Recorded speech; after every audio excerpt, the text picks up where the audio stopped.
Hey everybody, how's it going? It is Wednesday. It's 6 o'clock. And that doesn't usually mean this, but tonight it means it's time for AEW Weekly. Usually we are Mondays at 6 o'clock, and starting Monday, we're going to be right back to 6 o'clock next Monday, 6 p.m. live.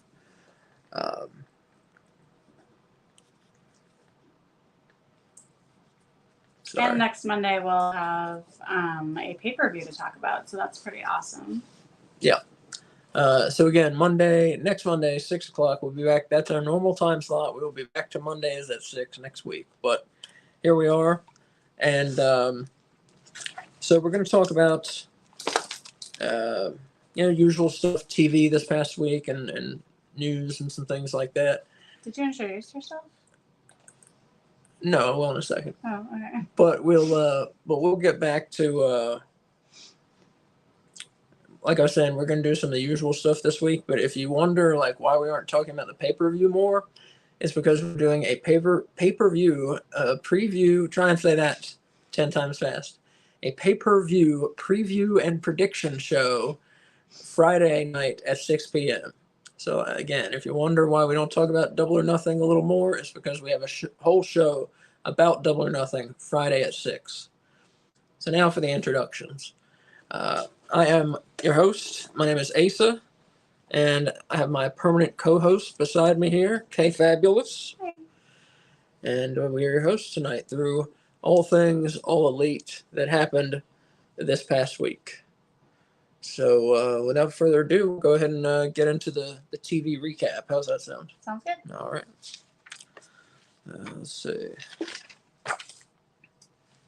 Oh, yeah, I had to do my notes over. My first notes were terrible. Couldn't read them. All right, Dynamite. It was May 15th. They were in Everett, Washington. And the show opener, we had Blackpool Combat Club members, Bryan Danielson and Jon Moxley. They took on Jeff Cobb and Kyle Fletcher, Ring of Honor World Television Champion Kyle Fletcher.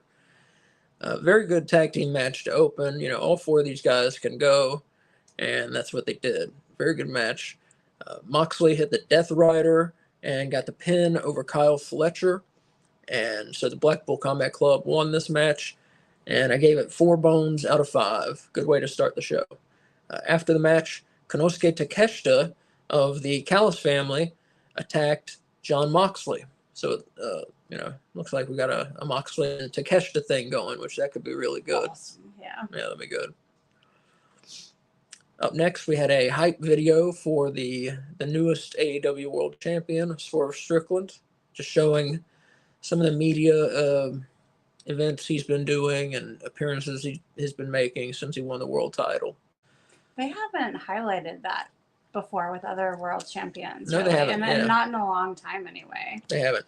I think part of that is because he's the world champion with the least, or with the most, who the fuck is that? You know what I mean? MJF has only been in AEW, really. True, and that's one of the names. Who the fuck is that? Yeah, but who else? Those are the only two. Swerve was in WWE for briefly, and he did Lucha Underground. People don't remember him, and in Lucha Underground, he was a different character under a mask. Oh, he was under a mask. I forgot about that part. Kill Shot. Yeah, no, I knew the name. I just forgot that he wore a mask. So, but yeah, I think that's why. I think it's because he's now, not to us AEW fans, we know who he is, obviously, but to casual fans and maybe some of the WWE fans, they might not know who he is. So I think that's why they're highlighting the media appearances and things like that. So he feels like a big name outside of just AEW. I liked it. That's what they do anytime a team wins the Super Bowl or the World Series. They get toted around to all the different morning shows and whatnot. So I thought it was really cool to see that. No, it's good. It was good. Let's see. He also seemed like he was doing a good job representing the company well. Yeah, I agree. He's very articulate as far as his thoughts on things. I appreciate that in a wrestler. True. No, Swerve's great. great champion inside the company and outside the company. Yeah. As an ambassador for AEW and what it means, not just what it means for wrestling fans, but what it means in like a broader scope. Like why you should watch it, that kind of thing. So Yeah. very good at that. Very good at that, Swerve. Up next, Adam Copeland, the TNT champion, came out, and he was attacked by Brody King and Buddy Matthews. And they took him into the ring. They attacked him at the entryway, and they took him into the ring. And Malachi Black, the leader of The House of Black. House of Black, thank you, comes down, and they beat up Copeland. They put him in a sleeper. They knock him out, and then they steal Copeland's wedding ring off of his finger, which is gigantic. I realized just as you were talking about this that I did not make it into my fashion segment. Yeah. Primarily because we did not get a close-up of what this ring looks like. But, like, it's huge. It looks like a Super Bowl ring. It's so big. Yeah. It's huge. Maybe they took the wrong ring. Did they take like his WWE Hall of Fame ring or something? I don't know. It looked like silver. Is he in the WWE Hall of Fame yet? He has to be, right? Or because he was retired at one point. I bet they probably put him in. Then, yeah. But it looks like one of those like southwestern style, like silver and turquoise types of jewelry. I didn't get that good a look at it. I didn't get a very good look. Yeah. Well, you apparently did. Well, I got an okay look. I got a hey, that doesn't look like a normal wedding ring kind of look. It's huge. But so they steal Copeland's wedding ring off of his finger, and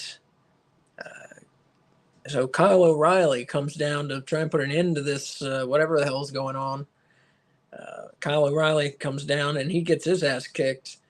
Malachi Black hit a big kick right to the side of his head. Looked great, and that put him out. And eventually, Blackpool Combat Club, the House of Black just left. And, we had to wait till later to kind of see what was up with all this, where they were taking it. Malachi Black kind of addressed Adam Copeland, even though he was unconscious, in and out of consciousness, whatever. Kind of addressed him and talked about, why he didn't like him and those sorts of things. Oh, you're leaving out the most important part. What? He accepted Adam Copeland's challenge. Did he accept it then? Yeah, he accepted it in the ring, yeah. Oh, okay. Yeah. I was trying to think what else happened in this. Okay. Yeah, this is when he accepts his challenge for a match at Double or Nothing. So, Double or Nothing, barbed wire, steel cage match. I don't think he had announced that part yet, did he? Well, that's what Adam Copeland challenged him to. Oh, I thought that was like an added on after he accepted it. No, that's the match Copeland challenged him to. That was last week where he was like behind that fence with barbed wire on it for some reason. Okay. So we'll see how they do that. Will it just be barbed wire around the cage? Are they going to do it like a WCW cage, like an NWA cage? More like chicken wire. Well, I think that's what they've done in the past. Yeah, they don't use the big. No one has ever used chicken wire. Chicken wire looking stuff is what I mean. Like you know what the fuck I mean? Chain link. Oh, okay. Yes, you know what I mean. Well, I didn't know what you meant. You know what I mean. Okay. Yeah, I think they're probably going to do chain link, don't they? Normally in AEW, it's been a while for us since a cage match. Yeah. Yeah. That's what they do. I wonder if is it just gonna be all over the chain, or are they gonna have bits in the ring? Are they gonna have weapons wrapped in barbed wire under the ring? Those sorts of things. I don't know. We'll see. I kind of pictured the barbed wire in place of the ring ropes. Oh, in place of the Jesus. They've done that before, haven't they? Or maybe it was something from Japan I saw. In Japan, they have. Has AEW? I'm not sure, honestly. I'm trying to remember that exploding barbed wire death match. Right. Who was that? Jericho and someone? It was Jericho and someone, wasn't it? I thought it was Moxley and someone. Was it Moxley and Jericho? It was Moxley and Jericho. Anyways, so Copeland and Black taking each other on in a barbed wire steel cage match at Double or Nothing. And once again, check out our pay-per-view preview to hear more about thoughts on that Friday at 6. Next, we have a hype video about the Elite, this new form of the Elite that we've seen and how cool they are. And then we get an Elite promo, and that's about taking people out, that they don't like. We just had a viewer say Moxley and Omega That's was what I the thought, barbed too. wire exploding death match. Thank you very much. Thank you. I couldn't remember if that was just because I played that on Double or Fight Forever. Yeah, on the game. But they showed clips of the match when they did the intro to it, to the story and the story mode or whatever. And that's what I thought, Megan. Thank you. That was a Kit Crash, so thank you, Kit Crash. So then we got an Elite hype video. Oh, I'm sorry. We're already on to the Elite promo talking about taking people out. And they said Eddie Kingston is next on their list. So, he's supposed to be part of this. He's supposed to be part of this feud, going with AEW versus the Elite. And now he's out. I mean, you've heard this, right? Kingston's out until 2025. Didn't you hear this? What? No. Yeah, I heard he was show that? Didn't you see that video? I didn't hear the till 2025 part. He's out until 2025. He got some injury. It was an ACL or an MCL, one of those. I can never keep him straight. When did that happen? It happened. He was on a show, and he got. I'm trying to think with whom, and not an AEW show, but he was on a show, and they suplexed him from the ring apron. They meant to go through a table outside, but they overshot it, and the backs of his legs, where his knees are, hit the steel barrier. Is that they showed clips of him going through a table? Is that the match? Well, and then he went through the table. Yeah. Yeah. So it was that New Japan match where he lost his strong open weight? I think it was New Japan. Yeah, it was New Japan strong, I believe. Yeah. I believe. But whoever was suplexing him, they way overshot it. Very dangerous move to begin with, and they fucked it up. And did you he got both hurt. of them? I forget. Poor guy. That sucks. Yeah. It's a big injury though. Yeah. I'm not sure if he tore just one or two. That's something to look up. But yeah, so Eddie Kingston out, as I heard, until 2025 at least. It's one of those 9-month kind of recovery injuries. The poor guy. He starts out the year with 3 belts, and then there's Kit Crash helping us out again on our. Kingston suffered a broken leg, specifically a tibial fracture. Additionally, he also suffered tears to his ACL and meniscus. Right? Yeah, that's what I heard. Right. ACL and meniscus. Yeah. Thank you. So he got fucked up. Yeah, thank you, Kit Crash, for having that right there. So he got fucked up. So it sucks. Eddie won't be part of this feud going forward. Okay,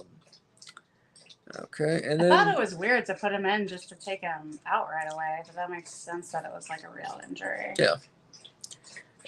Up next, Okada. At the end of this promo, Okada called Dax Harwood a bitch. They were facing later for Okada's Continental title. We then got the Young Bucks pump commercial for the new Young Bucks shoes from Reebok. Yeah. And they have the pump, which if you don't remember, a lot of you are young, I know, but I'm old, so I remember the pump, which was a thing. It was a useless thing on the tongue of your sneaker, and you press it so many times and it felt like it was giving you power. It felt, I think it was supposed to just pump up maybe the tongue of the shoe, make it feel tighter. I thought it pumped the heel to give you more cushion. I don't think it pumped the heel. I guess, how would that work? No. This was me as a child thinking this. I've honestly never put any thought into it as an adult. But yeah, when I was a kid, I thought that they pumped it up to give him more bounce for basketball. No, I don't believe so. In the commercials, he would pump it, and then that would make him jump even higher to dunk the ball. Right. That was why they could still do that stuff in commercials. Yeah. So they do a Young Bucks pump commercial. These great quotes. It was super kick the day. With your Young Bucks pumps. So they look nice. I don't know. I may have to get a pair of those. I might have to get a pair of those. They look pretty cool. Yeah. First ever wrestling branded sneakers. Fuck yeah. Really? The first ever? I don't remember some. I mean, unless we're Can't talking about believe- maybe some kids sneakers. Yeah, I was Might gonna have had say. Hulk Hogan or something. Yeah, I was gonna say I can't believe there weren't Hulk Hogan The first sneakers. like cool, Like adult. cool Okay. sneakers, adult sneakers is what I mean. Yeah. So that was a good commercial too. It's a shame they're heels while they're pitching them, but I mean, I guess most people are, they know what's up nowadays. Well, and like the Young Bucks are like famous for being like super into sneakers. Yeah, they enjoy their sneakers. They're big on their shoe fashion. So I think it's a good choice for if you're gonna have a wrestler have a shoe. Young Bucks are a good choice. Mm. Up next, we get a promo from FTR. And then we get an AEW World Tag Team title eliminator match with the Young Bucks taking on Christopher Daniels and Matt Sydal, which sounds like a great match on paper, but Sydal and Daniels got like no offense in. The Bucks won after they hit their driver move. That used to be the Meltzer driver, where they do the spike DDT, where they spike them off the top rope, and they got the pin there. And like I said, it wasn't much of a match, really. So 3 bones out of 5 on that one. And then after the match, the Young Bucks fired Christopher Daniels.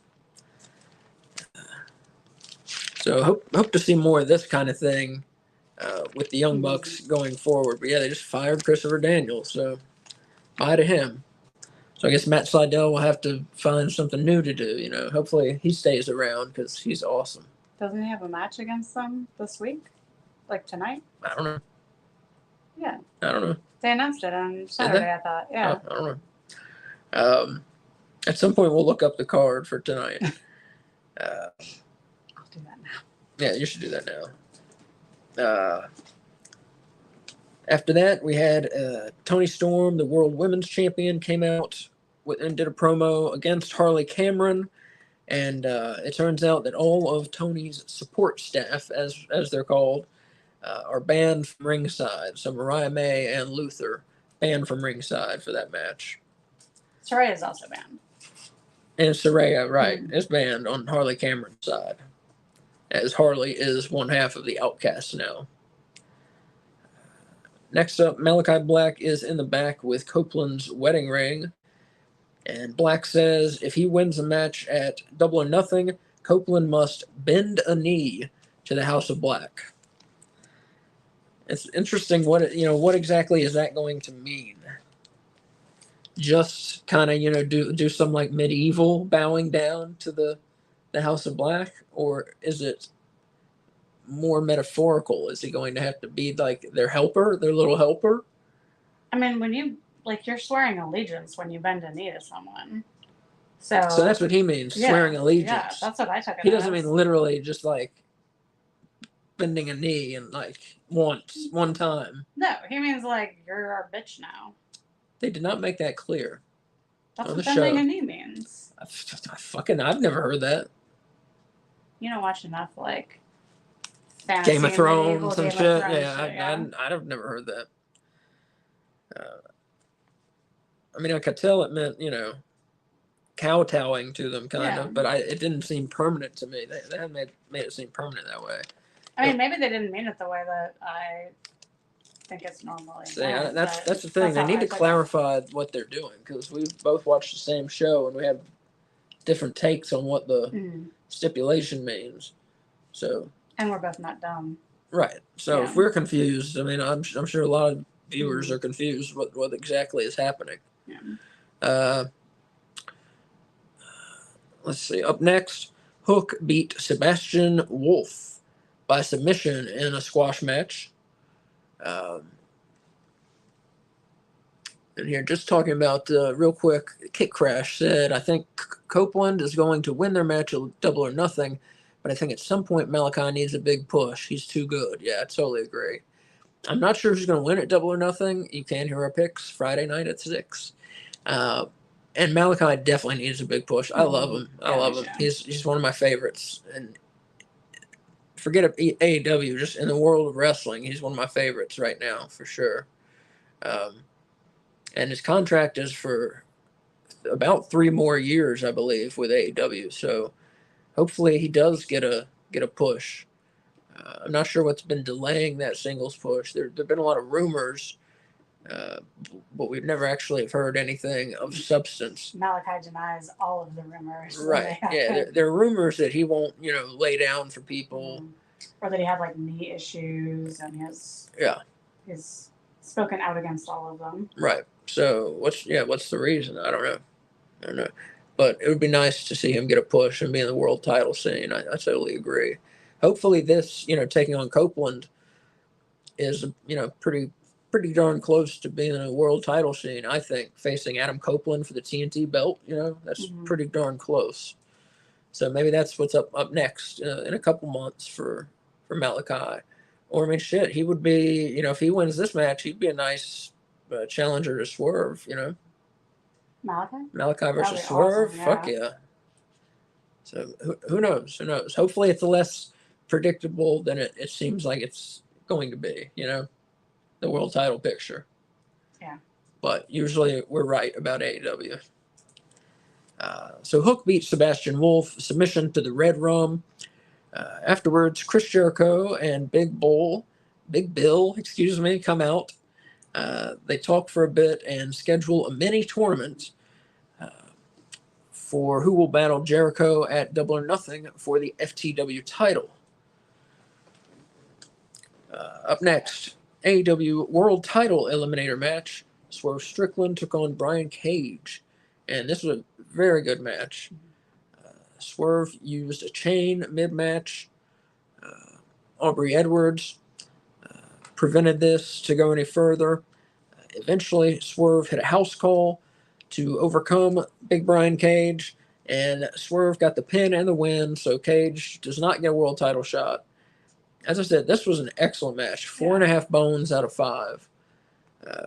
This was the match of the night for Dynamite, for sure. Very good match. Over Okada and Dax? Huh? Over Okada and Dax? Yes, yeah. Match of the night, definitely. Okay. The Patriarchy come out post-match and beat Swerve down, including Nick Wayne, who smashed a framed photo into Swerve's face, causing Swerve to shoot blood from his temple, or leak blood from his temple, however you want to look at it.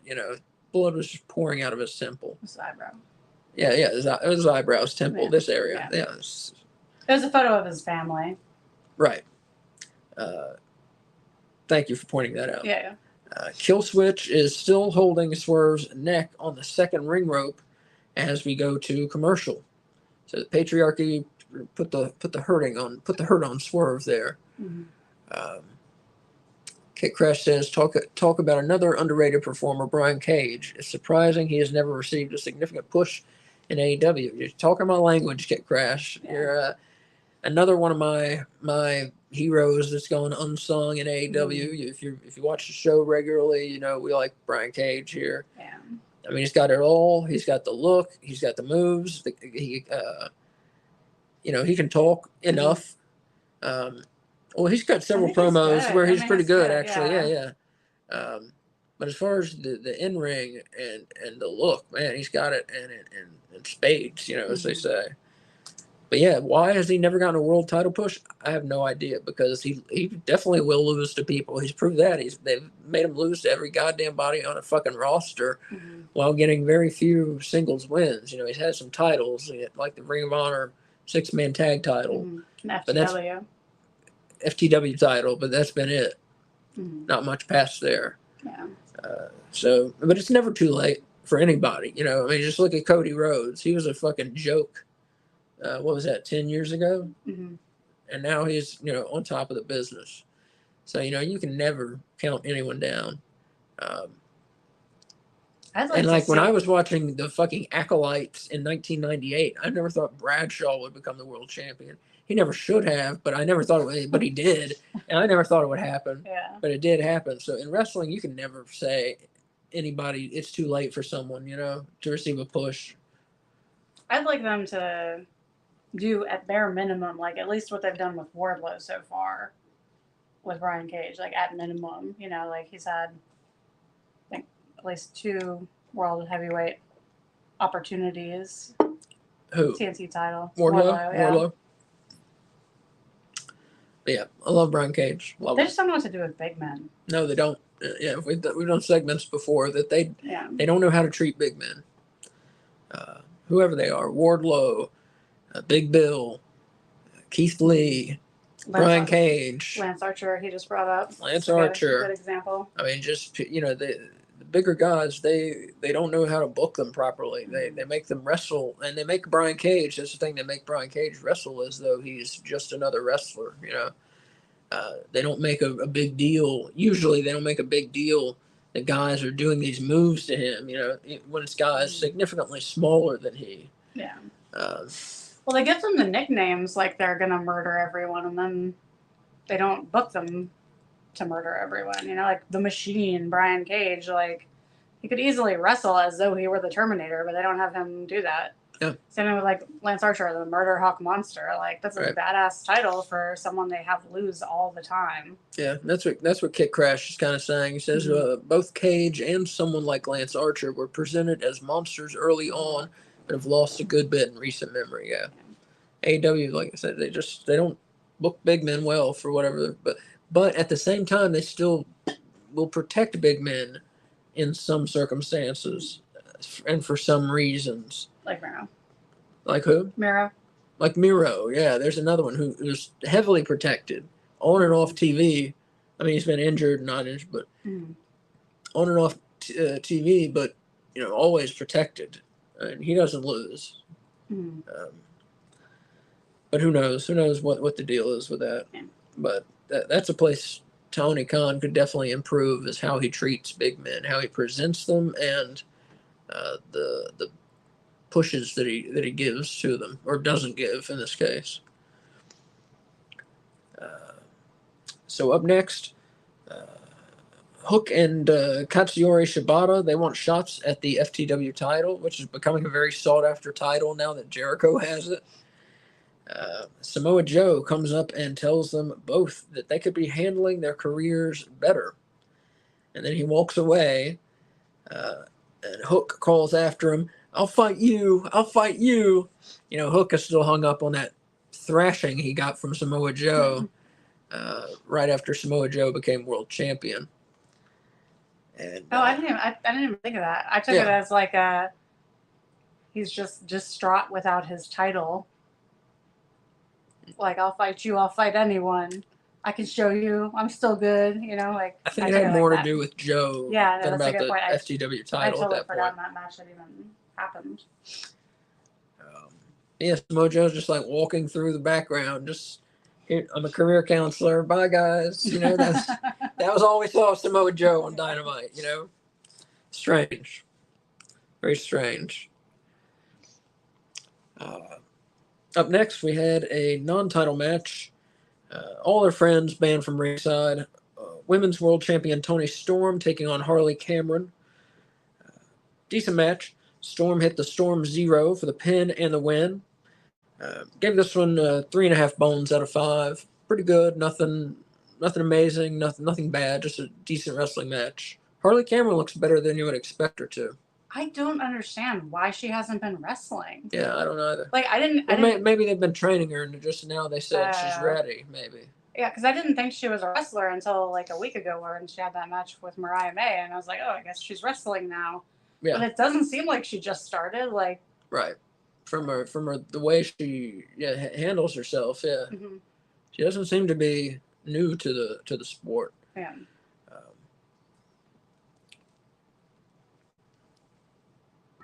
There's a quote from Kit Crash saying Tony Khan is not always good with helping his wrestlers keep momentum. Mm-hmm. There's some cases where he does, but I think you can see it more in their bigger guys. Yeah, definitely. So as I said, Storm gets the win. After the match, Serena Deeb stands at the top of the ramp and stares down Toni Storm. Serena Deeb and Storm face each other at Double or Nothing this Sunday. We're doing a pay-per-view preview show Friday at 6. Does she have a dojo?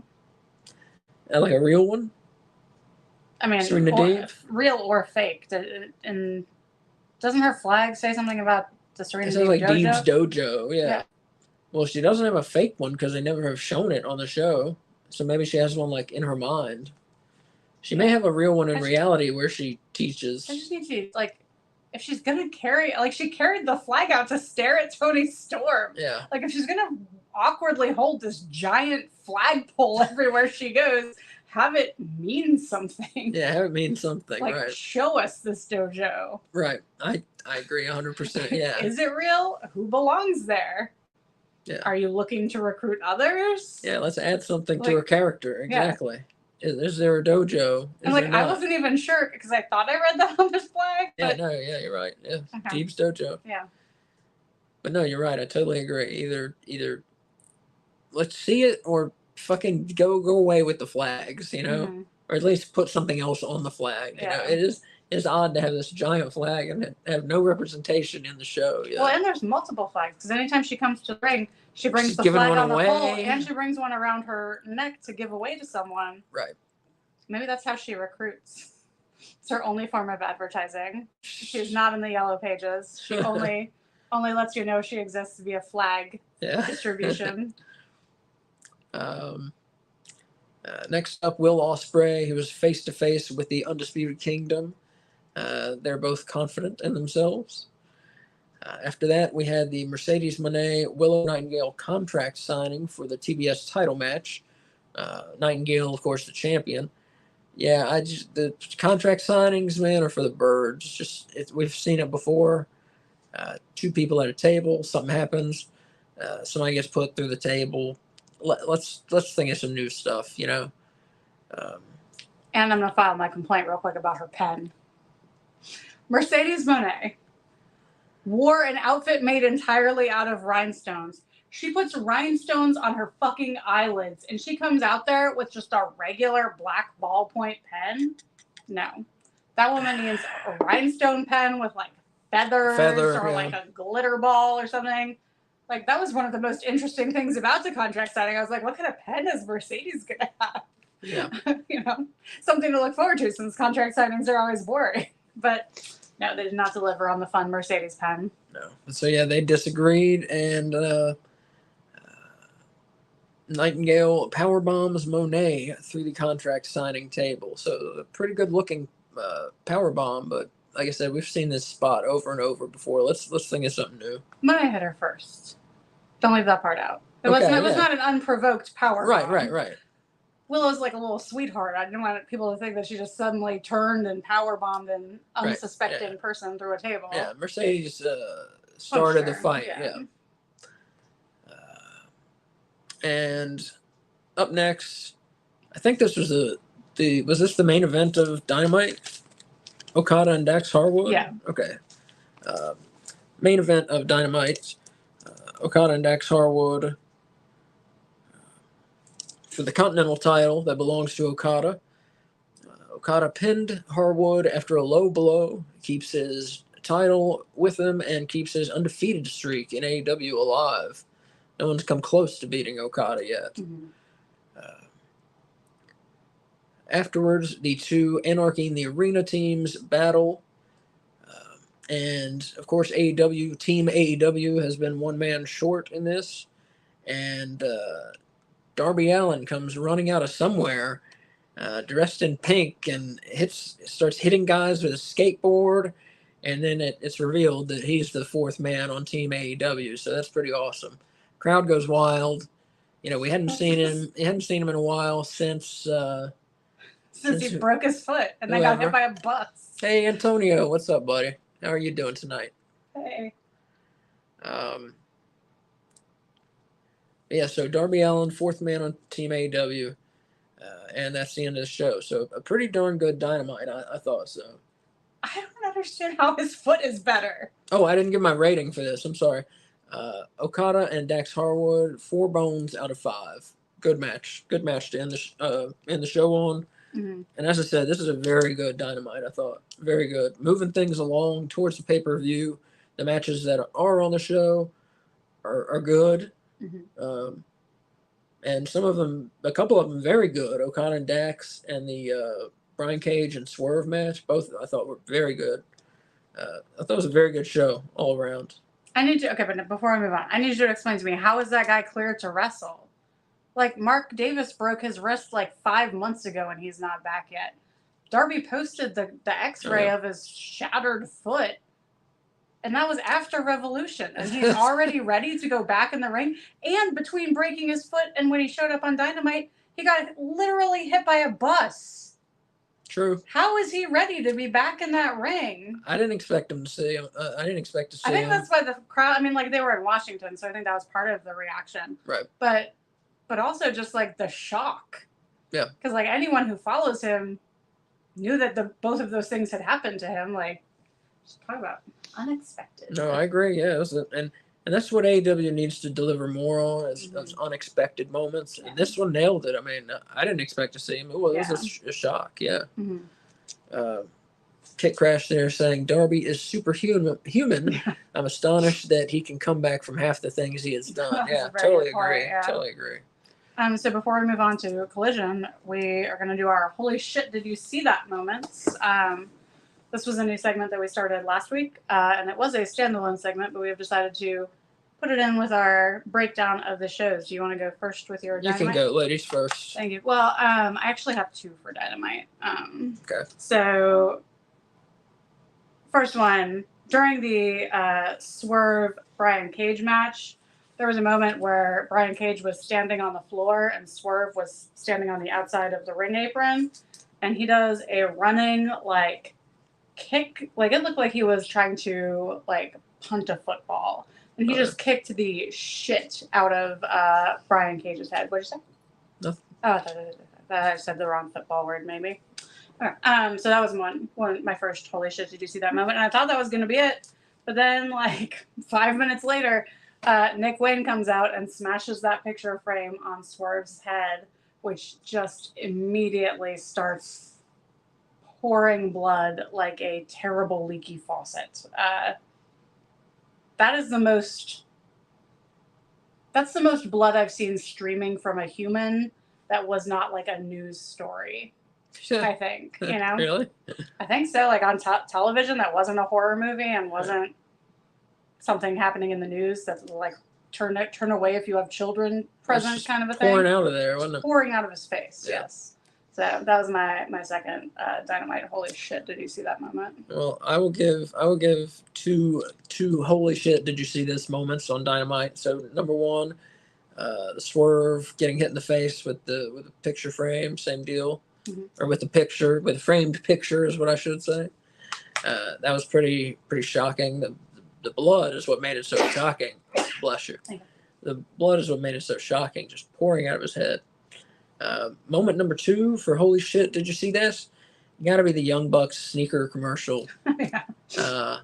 I just love it. I love the way they're marketing them. I love the look and just the fact that wrestlers have their own sneakers. Very cool.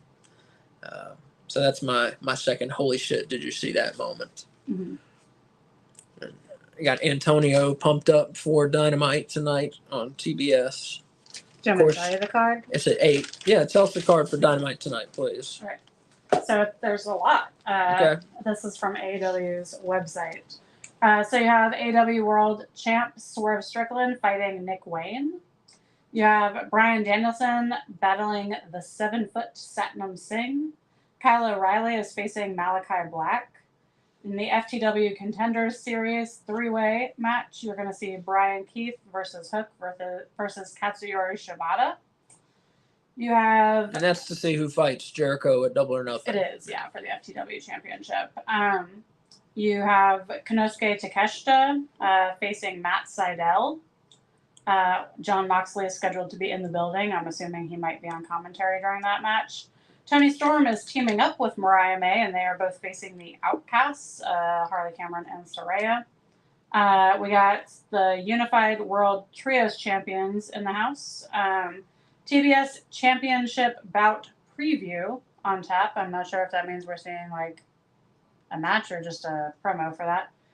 There's going to be a tag team match with Orange Cassidy and Will Ospreay. They are going to be squaring up against Roderick Strong and Trent Beretta. Sounds good. Sounds like a awesome. good show. Yeah.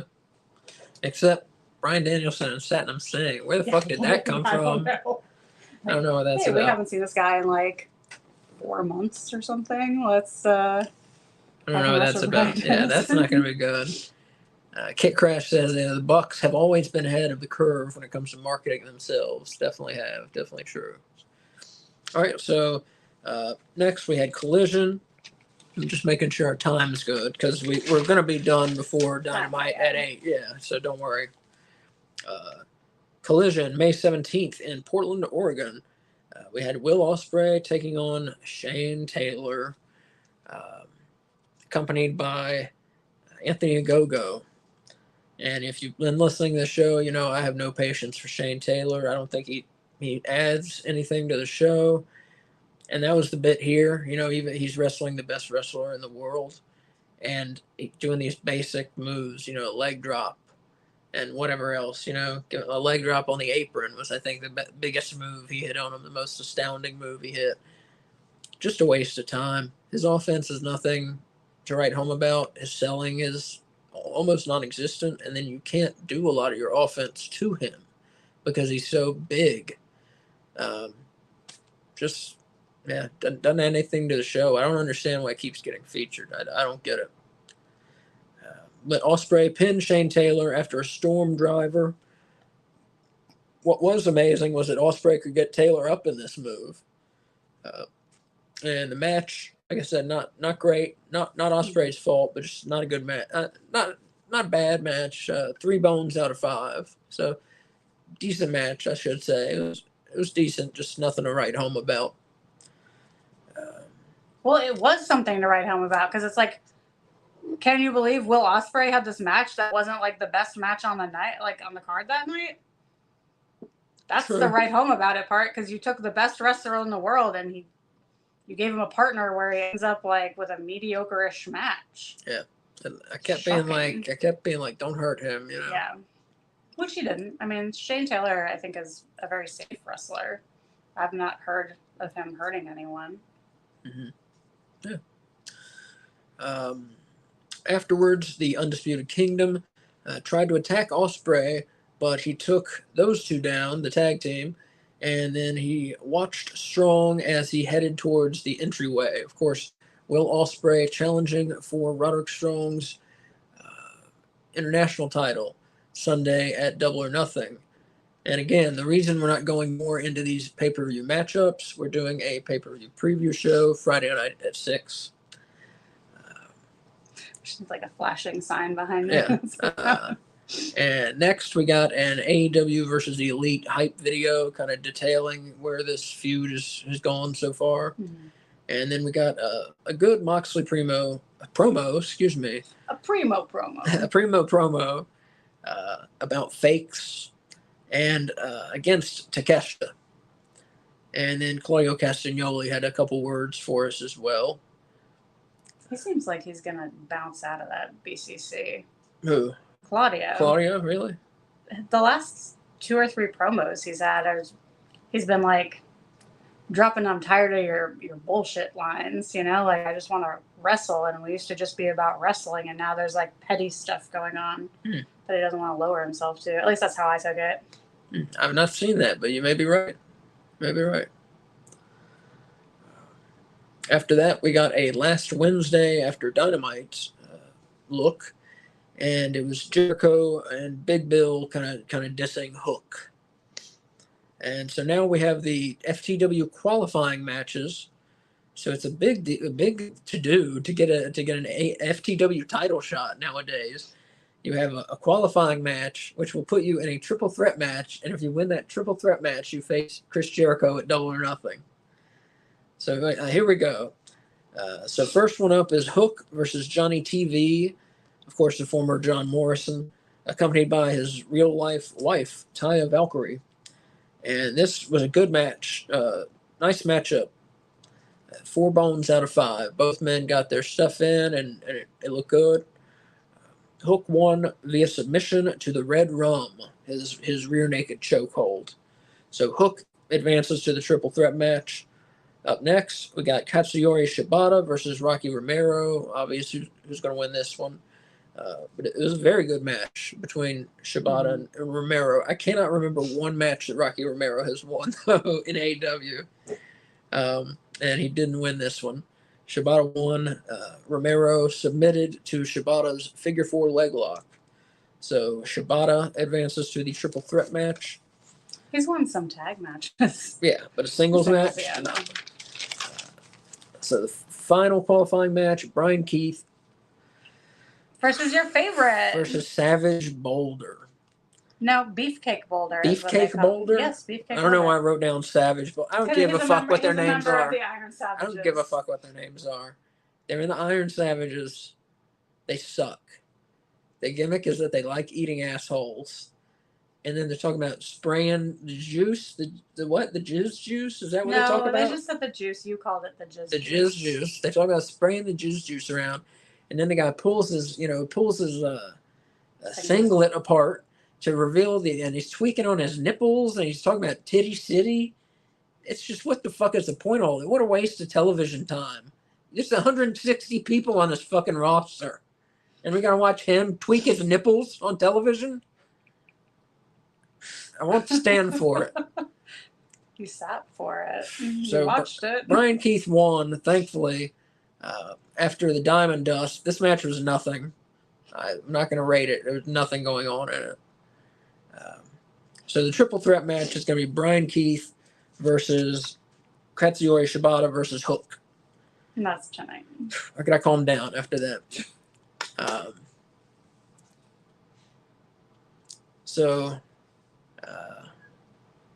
Next, we had a Pac promo where he was apparently in Freddy's boiler room from Nightmare on Elm Street. Just a red tint to the whole thing.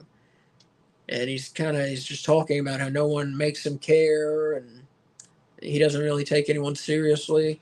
And he says, "Make me care," which is a pretty good promo from Pac. But everything Pac does is pretty good. They gotta stop with that stupid lighting, though. I liked it. You love a red gel, like in a stage light. Yeah, I liked it. Up next, we get a Willow Nightingale versus Mercedes Moné recap. And then we see the Bullet Club, and they're revolving around doing their entrance, and then it cuts to a whole picture, and we see Pac is at their feet, and so they've beaten up Pac before. I don't know, their entrance or his entrance. I don't know. Somebody was entering or something, but they beaten up Pac, and they were saying, "I bet you care now, bastard," is what Jay White said to him. So it seems like we're going to see Bullet Club Gold maybe up against the what's the threesome? The Death Triangle? The Death Triangle, maybe. Ray Phoenix is injured, yeah, so we don't know how severe that injury is, so we'll see. And in case you think we're wrong, he came back from injury for one match and then got injured again. Right. So that's what we're That's why we've only seen him that one match in AEW is because he got injured immediately after that in a different company. Mm-hmm. But so it looks like whoever it is, Pac and two partners are going to go up against Bullet Club Gold. That's the way this is looking to me. Well, I like when Pac made that promo about like you can't make me care. My immediate thought was that they were going to go after Penta, but they went after Pac instead. But I think you could do Pac, Penta, and like put Commander in there if you want another luchador. That'd be cool. We haven't seen much of Commander recently, so that would be nice. Yeah. Because I don't think he's injured. I think he just hasn't been around. Yeah, I think so. Up next, we got a Christian Cage and the Patriarchy promo as Nick Wayne faces world champ Swerve Strickland in a non-title match on Dynamite, as we mentioned. Up next, we got the Battle of the Cassidys as, first here, let me see. Kick Crash, again, he's saying, it's just my opinion, but I think the FTW championship needs to go away. Just give it back to Hook, and then Hook retires it. I could hear that. My thing is only that it has the longest lineage out of any title in AEW. I mean, the cool thing about it, and I get what you're saying, it's a low title. It's not even an official title. But the cool thing about it is it goes back to fucking ECW, So it has a long history. I mean, Taz has had it, Sabu had it. So, there's quite a few, bad names who've had this title. It didn't even occur to me. Like, how does AEW have this title? Because it was Taz's. Taz made it up and presented it to himself. So it was Taz's deal. So it wasn't a copyright of, like, WWE doesn't own it. Apparently not, yeah. So Taz made it up and owns it and brought it with him to AEW when he came. Well, I like it because, like, I like the idea. I mean, it's basically a hardcore title, kind of, and I like I like that they have that. Yeah. The same way that I like how the Pure Championship on Ring of Honor has special stipulations to it. I like belts that are different. Like, I feel like if you're going to get rid of something, get rid of either the TNT or international, because you have two mid-card belts that are doing essentially the same thing. I agree. Yeah, I'm with the sentiment. There are too many belts for sure. Yes. But if I were going to get rid of it singles, I would get rid of the international or the TNT, definitely. Because, yeah, as Kay said, the FTW, it's nice. It's hardcore rules, so you get some cool matches. I get rid of the TNT. You shouldn't name your belt after the network your show happens to be on right now. Yeah, I agree. Because I'm like, if they go to streaming only, like, are they going to keep calling it the TNT title? Even when they're not on TNT anymore? They'll have to call it like the Netflix. Yeah, there are way too many damn titles. Exactly, Kick Crash. Yeah, so it's just a matter of what do we get rid of. So thankfully they unified the trios titles. They're carrying around more belts now. Yeah, they're carrying around like 9 fucking belts. They should stop and just carry around 3. It's so funny at this point. Like, no, it's not. It's not. That's funny to me. But yeah, so maybe keep it FTW, International, and World. Or if you're gonna get rid of one, maybe then get rid of the FTW and just make it World and International. Maybe cut it to 2, maybe. I like the FTW. I like the FTW too. Yeah, also. Especially now that they've actually started having FTW matches for it, because for a while they were like, it's an FTW match, and there were like no weapons and like less bleeding than a regular match on AEW. Yeah. So. Right. But now it's not the Fuck the World title, which if you didn't know before, that's what it was when Taz had it in ECW. He couldn't get a shot against the world champion. I think it was Shane Douglas back then. And he couldn't get a shot and wanted a shot, and Shane Douglas was ducking him. And so he's like, you don't want to give me a title shot? I'm going to make up my own fucking title. He said, how about this? This is the Fuck the World title. And ECW fans who are, filthy people, they loved it. And I loved it. And I think it's cool to have something that goes back and has a history in wrestling. Up next, we had the Battle of Cassidy's, Orange Cassidy versus Isaiah Cassidy. And yes, I know they're spelled differently. Yeah, Orange Cassidy is with a C, and Isaiah Cassidy is with a K.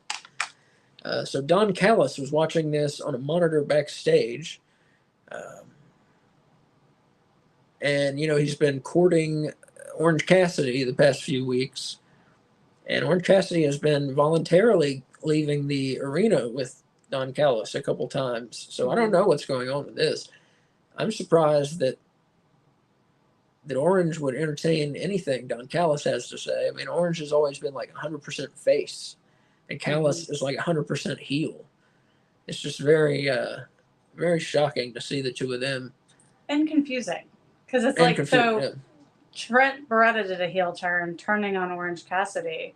So now is Cassidy going to do an even bigger heel turn against Trent Beretta by joining Don Callis? Like, it doesn't make sense. It also doesn't make sense that he's standing backstage watching on a television when he could go like 40 yards in a different direction and watch it live from like the commentator booth or whatever, Yeah, well, odd.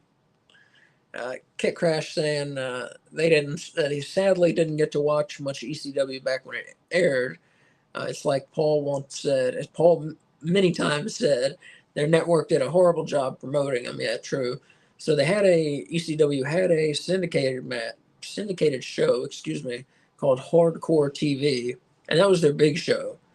That was their main show for several years. And then they got a TV contract with the Nashville network, TNN, which at this point mostly showed monster truck rallies and country music videos. Music videos were a thing that used to exist. They still exist. And now they- they're just released on YouTube instead of MTV. Okay. And they would show music videos and like I said, monster truck rallies. And then they get the rights out of fucking nowhere to ECW. They want to get in the wrestling game. But then it was like they didn't even realize what they had bought. They wanted to go TV 14 and have very little bleeding in their matches and this and that. And then they refused to advertise it. It was just a whole clusterfuck. Like I said, it was like TNN wanted wrestling, but then they didn't even know what they had bought. They bought the most violent one in the damn country, you know, and was shocked when it was a violent product. Very bizarre how that relationship went down, and the contract was ended as soon as it could be, and that contract was one of the many things that led to ECW dying, was signing that TV contract. Just a little history for you. So eventually here in this match, Trent Beretta came out of the crowd to watch as well. Everybody's interested in this match. Oh, I bet that's why he wasn't down there. So that way it wouldn't take away from Trent showing up down there. Right. Forgot about that. And Orange Cassidy, he got the win with the beach break. And this was a good match. Better than I had expected. And I give it 4 bones out of 5. Orange Cassidy got the win. Afterwards, Beretta runs down Orange Cassidy on the mic and challenges him for Double or Nothing. So another Double or Nothing match getting booked. Is it a straight match right now, like with no stipulations? As of right now, okay. Yeah. Up next, we got Serena Deeb taking on Anna Jay. And Deeb won via submission to a single leg crab. It's a decent match. Anna Jay has been improving, actually, lately. And I give it 3.5 bones out of 5. Decent match. Nothing great, but just, watchable. Which is a big improvement. Yeah, which is a big improvement for Anna Jay. Yeah, she's made a big strides lately in her abilities. All of a sudden. Yeah, all of a sudden. Because for years there was no improvement really. Yeah. And then now good for her. Yeah. Yeah. I don't know what's spurned it, but she's improved a lot lately. After that, Toni Storm comes out. She strips and puts on one of Serena Deeb's flags. And just kind of to take away, this is what Toni does. Her opponents win, and then she'll come out and take the spotlight off of their wins, thus infuriating them. It's pretty good gimmick. I meant to go back and rewatch that. Oh, yeah. Because we did a watch along and I missed that, but it was it's very brief. I looked away for a second to write stuff down in my notes, and then I missed Toni Storm stripping. I should never look away from the television, friends. Never look away. Next, we get a Swerve Strickland versus Christian Cage hype video. And here, Kit Crash saying, "I think given time, Anna Jay can be a big star." I totally agree. She's a very attractive woman. And you add in wrestling talent with a very attractive woman, you got a great combination. So I agree with you there. Yeah. Well, and she's been struggling in the ring, in my opinion, for years, but her promo skills and her general attitude and the air that she brings with her, as with her persona, I feel is really solid. Yeah. Especially once she separated from the JAS, I think she sort of came into her own there. Mm-hmm. And now she's having to sink or swim on her own, and she seems to be swimming. So that's, and I didn't have a kind word to say about Anna Jay several months ago. Yeah, we were saying they should get rid of her as soon as humanly possible. Yeah. So it's nice to be proven wrong. Yeah. Up next, we get a jobber match. We get Nick Wayne taking on Jack Cartwheel. And if you haven't seen him, Jack Cartwheel, he cartwheels all around, and he does a lot of fun gymnastics, but he's not much of a wrestler. He's not really a wrestler at all. You are ruining Jack Cartwheel. I'm going to say it, but say it right. So Jack Cartwheel does cartwheels, but unlike Lady Frost, for example, who does cartwheels for apparently no reason, Jack Cartwheel actually incorporates it into his wrestling, I think, quite well. And we were just saying like 2 weeks ago how we liked Jack Cartwheel and we wish we would get to see him again. And now we do. And here you're saying he's not much of a wrestler? Terrible. Well, he's better than she is, for sure. Well, yeah. He does a much better job at incorporating them into his wrestling, but he's still not much of a wrestler. He doesn't do many wrestling moves and things, you know. He does enough. He looks like he's having a good time. I appreciate that. So, I don't know. He's I don't know. I don't know about him. He's fun to watch, in a way. He just brings something different to the table. But also in a way, he doesn't belong there, almost in a way. So I don't know how I feel about Jack Cartwheel. I like him better on Ring of Honor than on AEW. Yeah, why? It's better fit, I feel like. They have more like crazy characters. True. Yeah. So Nick Wayne won this match easily. Jack Cartwheel did nothing. Nick Wayne hit his finisher, the Wayne's World, but then chose not to pin Jack Cartwheel, and instead he steals Swerve Strickland's finisher, the House Call, kicking Jack Cartwheel in the side of the head and then pinning him. So a little message to Swerve there. Nick Wayne getting the win. And the main event on Collision, Bryan Danielson and FTR took on Lance Archer and the Righteous. And this was an excellent match. Mm-hmm. Excellent six-man tag match. Got to see Danielson and FTR do their technical wrestling, and got to see Archer and the Righteous do, the Righteous did a lot of selling, which is what they usually do. But got to see Archer do some big man offense and do some things here and there. And it was just a really well laid out match, and it went really well. Everything clicked. Very good. FTR hit the Shadow Machine and pinned poor Vincent. So FTR and Bryan Danielson got the win. This match, 4.5 bones out of 5. I need them to do something with the Righteous. Yeah. Their gimmick is too good. And they put them with Jake the Snake, and Jake the Snake's not there. Yeah, I don't know where Jake's been. He's sorely missed for me. He's sorely missed for me. Well, plus you take the TV time to put them together, and then you just don't do anything with them for months. We've seen them twice since January. Yeah, after they got embarrassed by MJF beating them solo for the tag belts. Yes. Yeah. I love the Righteous. Yeah, they're cool.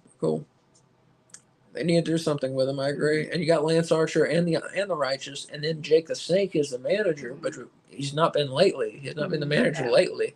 But I think you put those personalities together, you've really got something interesting. Mm-hmm. So,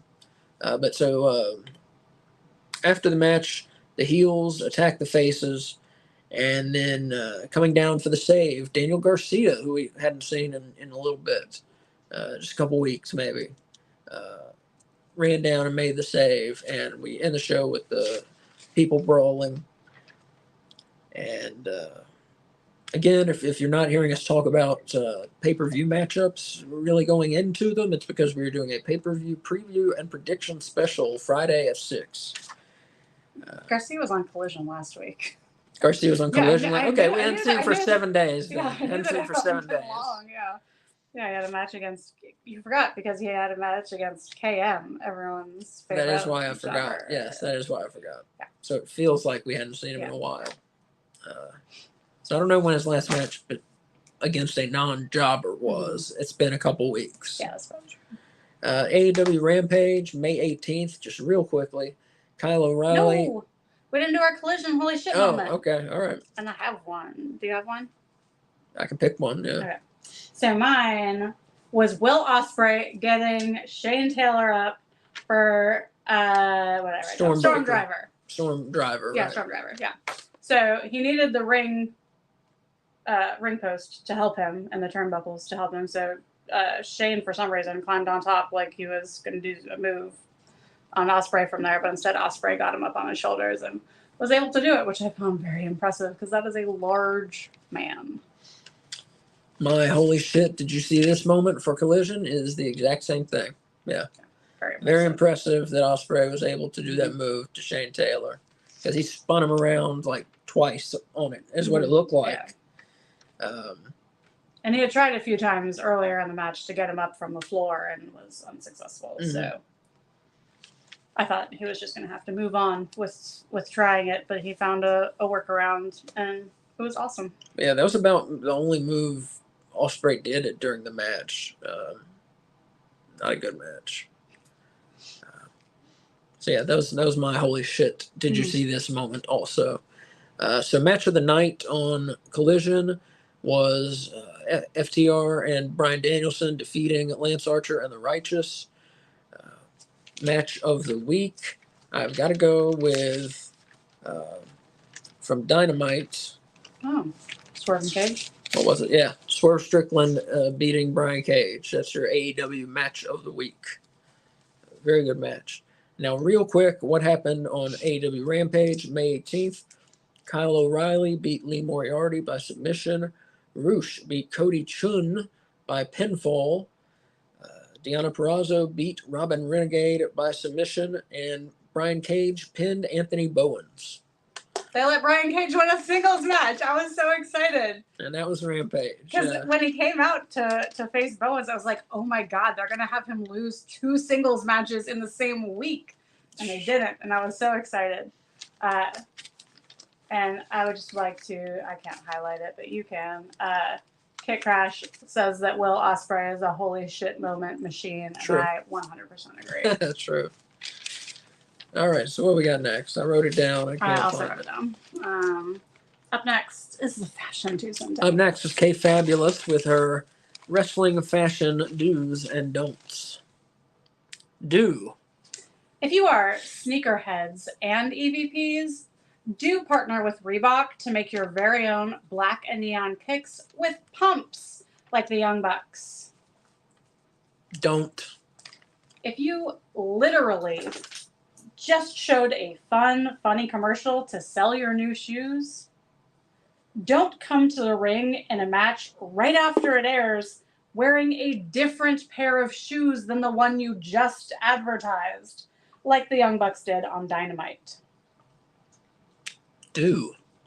If you are fighting not only for the AEW World Heavyweight title, but also for the title of AEW Power Couple, do come down to ringside wearing a Vietnam-era styled olive green jacket while your lady dons a late 60s style plaid coat like Christian Cage.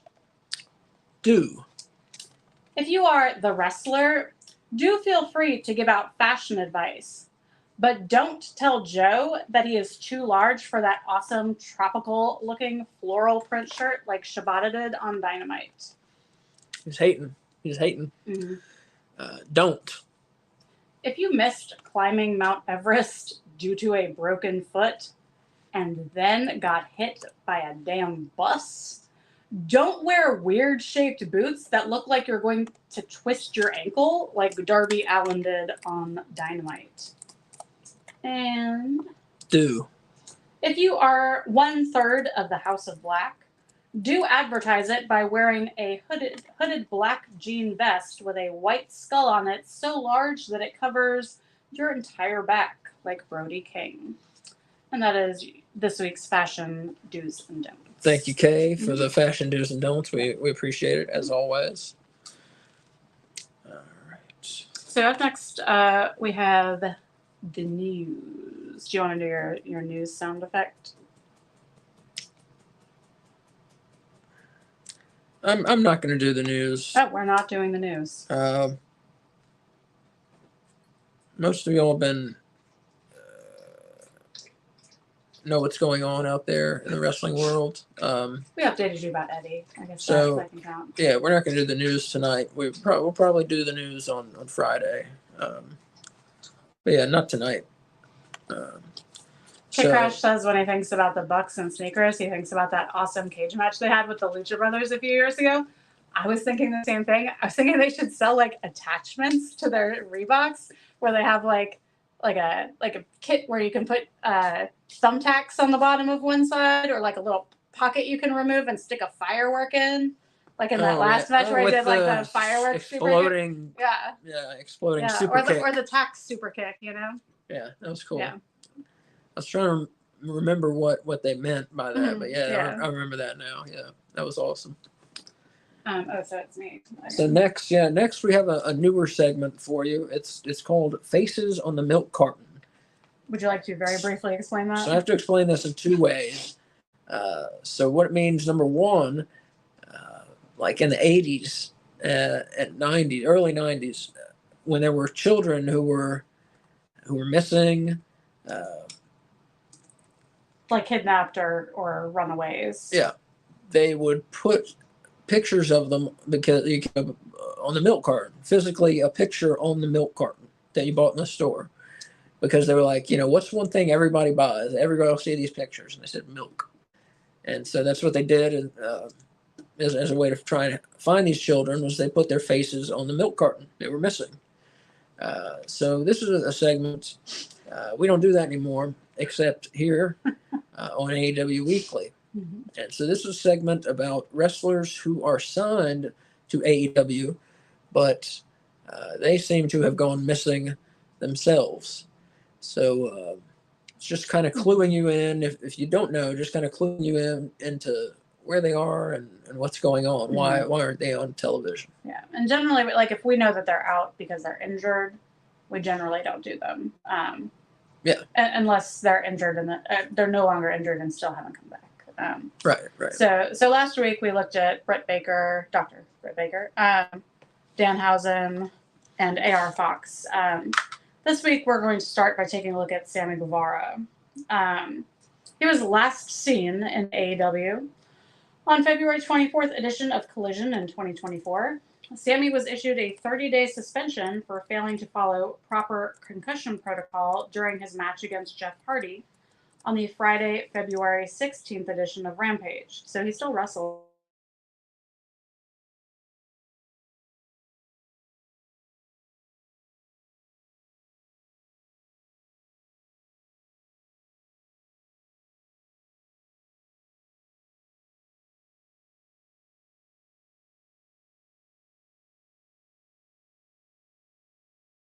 His finisher. His suspension ended in March, but he still has not returned to AEW TV.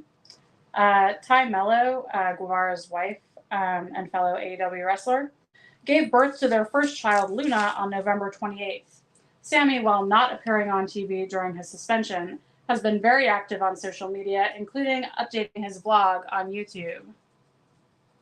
He has been posting primarily about his new daughter and his time with his family, and helping to get Ty. Okay, it's spelled so strangely that in my head I don't say it the right way. Yeah. To get Ty back into in-ring shape after her pregnancy. But during the week of March 20th, Sammy finally addressed his suspension, saying, "To the people who support me, whether it be from the beginning or in the middle, or maybe this is the first video you've watched of mine, I just want to say thank you. I understand that I'm a person who has made mistakes, but I'm also a person who has tried to do better. Roll with the punches is a saying that I truly understand now at 30 years old. Life will throw a lot at you, but it's how you deal with those adversities that make you who you are. I know who I am, and I know what I'm going after. See you at the top." So yeah, that's Sammy. I think he's one of the top talents in AEW. I think he's definitely a future world champion. He's very charismatic. He definitely has it in the ring. Mm-hmm. The guy's crazy. He will try seemingly any stunt to get over, which I wish he would not do as much of. Yeah, I think he's going to be a world champion. Mm-hmm. If not in AEW, somewhere. Hopefully, it's AEW. Yeah. Yeah, so it sucks to see him, keep getting involved in different, just ticky-tack kind of incidents, mm-hmm. or like just this one was just like bad luck, bad timing, bad luck, whatever whatever you're gonna call it. Bad judgment. Yeah. Yeah, this was his. In case you don't know to what Ace is referring, this was his second suspension in the 5 years he's been with AEW. The first one was for comments he had made prior to being in AEW on social media. He was suspended and then issued an apology to actually Sasha Banks from WWE, who is now Mercedes Moné and is now in AEW. And our last face on the milk carton is Jeff Hardy, who got his face broken. He is last seen in AEW on Friday, February 16th edition of Rampage in a match against Sammy Guevara, where Jeff sustained a broken nose and some damage to his sinus cavities. While absent from AEW, Jeff has primarily been focusing on his band, which, in case you're interested, is called Prox Y, and then a question mark, and then Jen, of which he is the frontman. He performs with fellow pro wrestler Shannon Moore. His biggest gig as of late was April 4th in Philly as part of his appearance at WrestleCon, where he made appearances the 4th through the 7th. While Jeff doesn't always announce his concerts on social media for some reason, he has announced 2 upcoming tour dates, June 8th in St. Augustine, Florida, at WrestleCon, and then July 13th in Atlantic City, New Jersey. In wrestling news, during the first week in May, Jeff's brother Matt announced on his podcast Extreme Life that Jeff has been medically cleared to wrestle again. During Jeff's timeout with injury, Matt Hardy's AEW contract expired, and although he has since appeared in TNA, he is still a free agent. There's been a lot of speculation since regarding whether or not Jeff will stay in AEW, but he still has more time on his contract with the company, and it has not been announced if the time that he's been out will be added back to the time owed. While we don't know what Jeff's future holds, he seems to be trying to maybe drop us some hints. On April 24th and 26th, Jeff posted 2 videos to his Instagram account where he was donning his Will-O-the-Wisp character outfit, fueling speculation that he will be bringing back his former Ring of Honor character upon his return to AEW. Only time will tell. See, that's pretty interesting. As Kay just said, he used to have this Will-O-the-Wisp character that was seen not only in NXT, but was also seen on the Indies before he and Matt made it to WWF back in the 90s. In NXT? Where did I say? Said NXT. What's it called? Are you talking about Ring of Honor? Yeah. Oh, okay. Yeah, that's right. Ring of Honor. I'm sorry. It was seen. Will-O-the-Wisp was seen on the indie scene back before they ever made it in the WWF. So it was interesting. He already had weird characters going before they even made the spotlight. But Jeff Hardy, he's one. He's definitely coming to the end of things. But I mean, he can still go. Just keep going. Why not? People still love him. People fucking love Jeff Hardy. I love Jeff Hardy. Yeah. So he still does things in the ring that are, very impressive. So I say keep going with it, Jeff. Keep going with it. And if you don't follow him on Instagram, it is worth a follow because not only does he post videos of him singing and stuff, but he also posts lots of like crazy paintings, like how his face is painted different every time he comes to the ring with like the eyes painted on his eyelids and stuff. I don't know if he's the one doing the art. I'm assuming he is based on the frequency with which he posts it, but there's a lot of really cool artwork on his Instagram. He seems to use that more than Twitter. But there's one bit of news. Two quick bits of news I wanted to address real quick. Okay. One of Sting's sons, Stephen Borden, who, if you'll remember, at the Revolution pay-per-view, his sons made the entrance with him. For his final match, and one was dressed as NWO Wolfpack Sting, and one was dressed as Surfer Sting, and then Sting himself was dressed as Crow Sting, and Stephen Borden is the one who is dressed as NWO Wolfpack Sting, and he delivered some awesome stinger splashes into the corner. I mean, almost jumped out of the ring, over the corner. But both of his sons did so well at handling themselves during that match that there'd been a lot of questions of are they going to train? Are they going to be wrestlers? What's up? So it looks now, as I said, Really? Stephen Borden is training to be a wrestler. That's awesome. Yeah, so very, very cool. So good for him. Why did it take his dad retiring for him to try his hand at that? I don't know. Well, it's one of those things. He had never been in a ring until doing this for Revolution. So maybe just like the bug caught him. He enjoyed the process, I assume. Enjoyed the cheers, I assume hearing the cheers of 20,000 people are pretty stirring in you, Yeah. And that's like why a lot of these wrestlers keep going, is that adulation. That feeling, that adulation, or even if you're a heel, just getting a reaction out of 20,000 fans, however many it was. But at that pay-per-view, it was about 20,000 fans. We were there as the Greensboro Coliseum, which is the biggest Coliseum on the East Coast, believe it or not, as far as how many seats there are in it. The other news I have for you real quick, and this is one I think people have heard already, but it just happened yesterday. AEW announced that they're, usually they do All In, and then the very next week we'll do All Out. This week they're giving it 2 weeks between.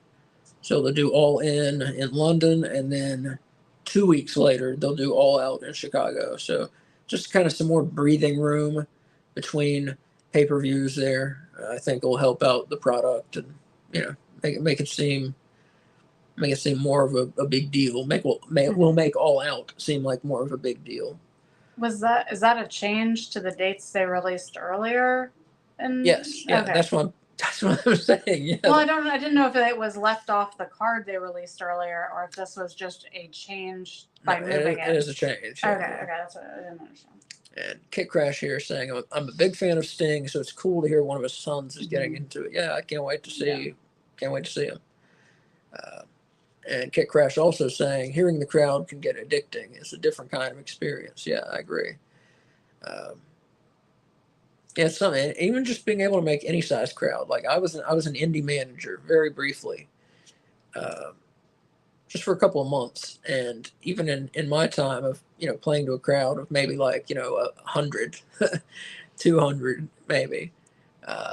Just getting a reaction of a crowd it's a fun thing. Being a character and getting a reaction. I was a heel manager, so even just getting 100 people to hate me was pretty fun experience. So I can see people doing it once, as we're talking about Sting's son, and then suddenly realizing it's something that they want to do.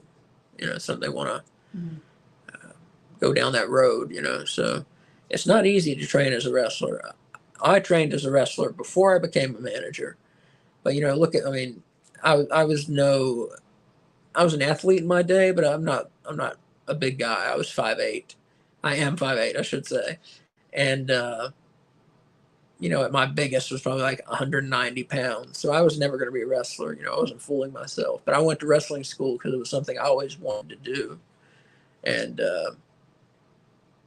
yeah, so it's tough. That was my point, is that it's tough. A lot of guys will give up early on. I think a lot of people give up after a week, 2 weeks. So who knows if it's something that Stephen Borden will stick with. Two of the guys that I was in wrestling school with is my second show as a manager. It was their first show as wrestlers. And they were going to wrestle one another at this bar. They set up a wrestling ring inside of a bar. And they were supposed to wrestle each other, and they disappeared before their match. No one knew where they went, where they were. And, yeah. They still don't know where they went. We just put on match number 2 as match number 1. I guess they were pretty nervous about it, seemingly.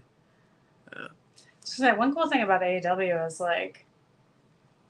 if you were growing up at a different time, now, you wouldn't have to give up on your dream of being a wrestler because you're only 5'8", because there are Darby Allins in the world. True. Yeah, true. Yeah, it's pretty awesome. True. Yeah. I like it. But yeah, like I said, at that time, we're talking about 2002. So, well, you can't be 5'8" and be a wrestler.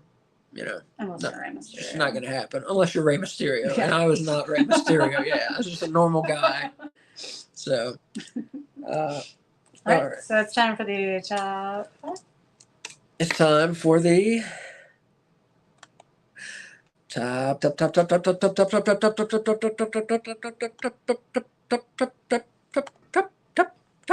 five. The AEW top five we bring to you every week.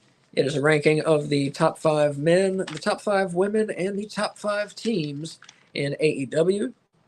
And we have a proprietary process, and it's a secret as well.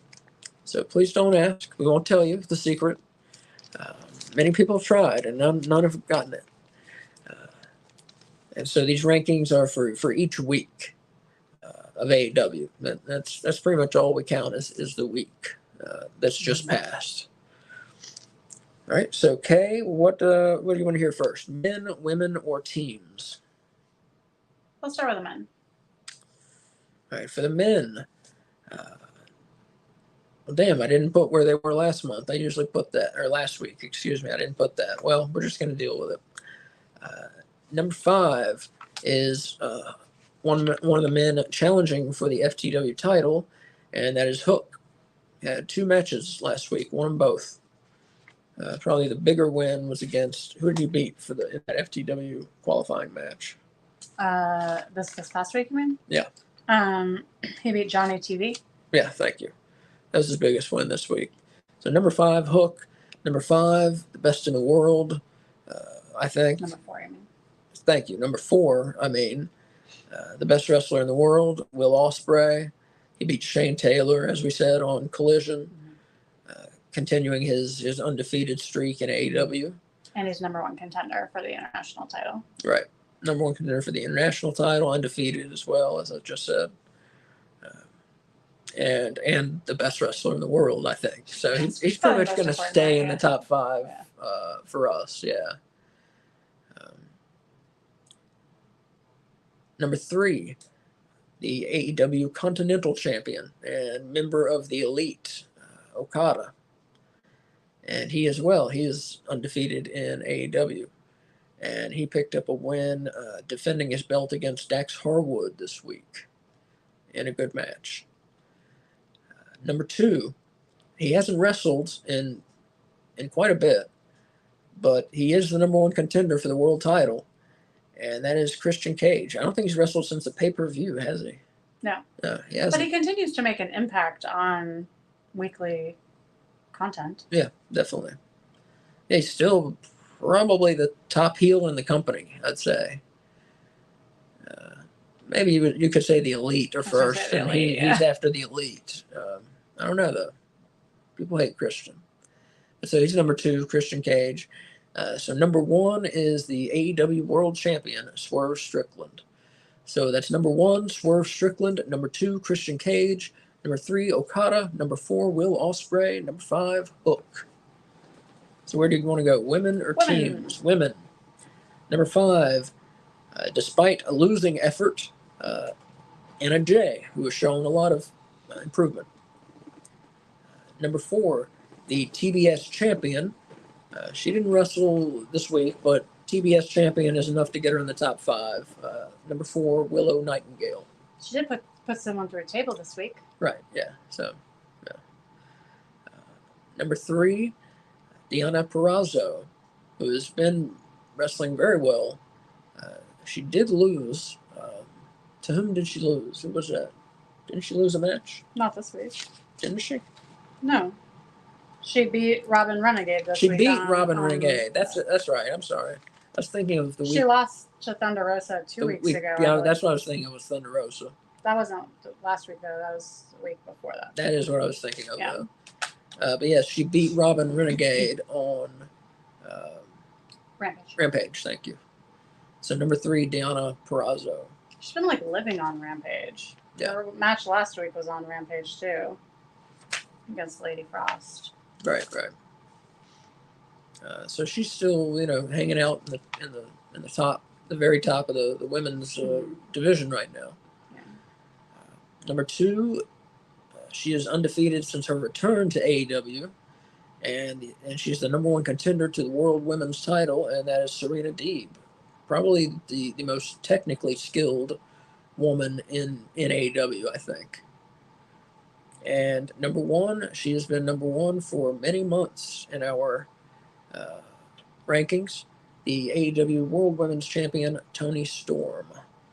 So number 1, Toni Storm. Number 2, Serena Deeb. Number 3, Deonna Purrazzo. Number 4, Willow Nightingale. Number 5, Anna Jay. And that leaves the teams for the top 5. So number 5, Lance Archer and the Righteous, even though they lost to Danielson and FTR, they put in a very good showing. It was a very good match. They're number 5 this week. I love that the Righteous are in the top 5. Yes. It's rare for them, yeah. It's exciting. Number 4, Kyle Fletcher and Jeff Cobb made a very good team. Although they lost to Danielson and Moxley on Dynamite, they made for a very good team and a very good match. Number 3, as I said, the team that beat Fletcher and Cobb. Number 3 is Bryan Danielson and Jon Moxley, 2 of the BCC members. Number 2 in our top 5 this week, Bryan Danielson and FTR, who got the win over Lance Archer and the Righteous on Collision. And the number 1 team, they've been number 1 for several weeks here in a row, I believe. The Young Bucks, the AEW World Tag Team Champions. So one team you don't see is Bullet Club Gold. They did not wrestle this week and fell out of the top 5. You want to stay in our top 5, you pretty much have to wrestle or have the big belt. Right. So that's number 1, Young Bucks. Number 2, Bryan Danielson and FTR. Number 3, Bryan Danielson and Jon Moxley. Number 4, Kyle Fletcher and Jeff Cobb. Number 5, Lance Archer and the Righteous. And here, commenting on, we're talking about Christian just a minute ago, and Kit Crash said, heel Christian has been doing some of his best work all time. The quote, your father is your father is dead stuff has been gold since starting it. Yeah, yes it has. Yeah, he's been doing great. And when he has wrestled, he's done very well. So yeah, and I honestly, before he took this heel turn, I was kind of disinterested in Christian.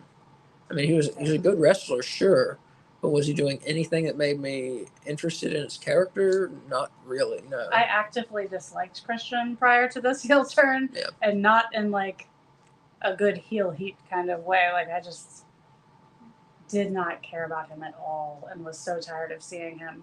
And I love this heel Christian. Yeah, I love it. It's the most interesting character he's done in his career. Yeah, for sure. So good for him for finding it, even in this late age. I'm not sure on his age. I believe he's around 50 as well, because he and Edge, Adam Copeland, were right there together for a lot of years, and so I think they're about the same age. I know Copeland's over 50, I believe, isn't he? I don't know. He's right there at about 50. That's not the kind of information I keep in my head. Yeah. Anyways, folks, that is the show for this week. Well, for today, I should say. Hopefully you enjoyed it. And we definitely, I wanted to leave you with enough time to get to Dynamite tonight, which comes on, of course, at 8 o'clock. And I wanted to plug one last time. Again, the reason we didn't go into the pay-per-view matchups is because we are doing an entire pay-per-view prediction and preview show. Friday night, 6 p.m., the same place you watch this, whether it's on X, on Twitch, or on our YouTube site. You can see the pay-per-view preview show, and we're going to be making our picks. We always, every time there's a pay-per-view, we challenge one another. We don't discuss our picks, and then we make our picks and compare them. And whoever gets more predictions correct wins the No Bones About Wrestling prediction title belt. It's that one right there. The one that she's pointing at there. Yeah, my belt. She's had for a couple months now, actually, yeah. And so if there's a tie, the champion keeps the belt. Mhm. So last month there was a tie, so she kept the belt. But I've kept it much longer than that. Kit Crash here, said it was a great stream. I gave this channel a follow. I awesome. really appreciate it. Thank you. Yeah, we really appreciate it. Yeah, and thanks to you and to everyone that joined us in the chat. We love it when y'all join in the conversation. Yeah, definitely. And if you're out there, I know everybody don't want to join in, but if you're thinking, should I or should I not? Yeah, join in the talk. I mean, we're not going to be mean to you. We're not going to be assholes. The worst thing I'll do is not put your comment on screen. That's I'm not going to treat you like a jerk or anything. So don't think don't be afraid. We want to talk to you. If you're out there watching, we would love to talk to you. We love talking about wrestling. Yeah. So Friday night, 6 p.m. pay-per-view preview. And then next Monday, we're back at our regular time. Monday at 6 p.m., we'll be talking about what actually happened at the pay-per-view and comparing it to our predictions. And if you don't want to wait till Monday to hear about or see our reactions, join us on Sunday because we are going to do a watch along for Double or Nothing. Thank you. That's another thing going on. Yeah, we're doing a watch along for Double or Nothing. Mm-hmm. Again, the same place you watch this on X, on Twitch, or on our YouTube site. We're doing a watch along. We'll probably have a few people join us. I think so as well. From some of our, if you've done watch alongs with us before, some of our usual friends might come along. Yeah, and Kit Crash here said, I've been a wrestling fan on and off since the mid-'90s. Yeah, me too. It's good to find a good podcast to watch about wrestling. Thank you very much. Thank you. I appreciate that. And that's the thing. I've got the knowledge, and if she can remind me what I'm trying to say, then it'll come out usually. And she has a good bit of knowledge too. And but not the history. Not the history. I didn't start watching wrestling till like 2012. 2010, something like that. But yeah, I have a lot of the historical knowledge. So like I said, if she can finish my sentences sometimes, it can go very well. I have a theater background, so I'm up on the performance side of things. Critiques. And we try and stay positive. Mm-hmm. We don't want to come on here and fucking complain because who gives a fuck? Like, everybody's trying to complain, and that's just boring. We love AEW. We want to talk about the things we like about it. We do talk about things they need to fix sometimes. Cause yeah.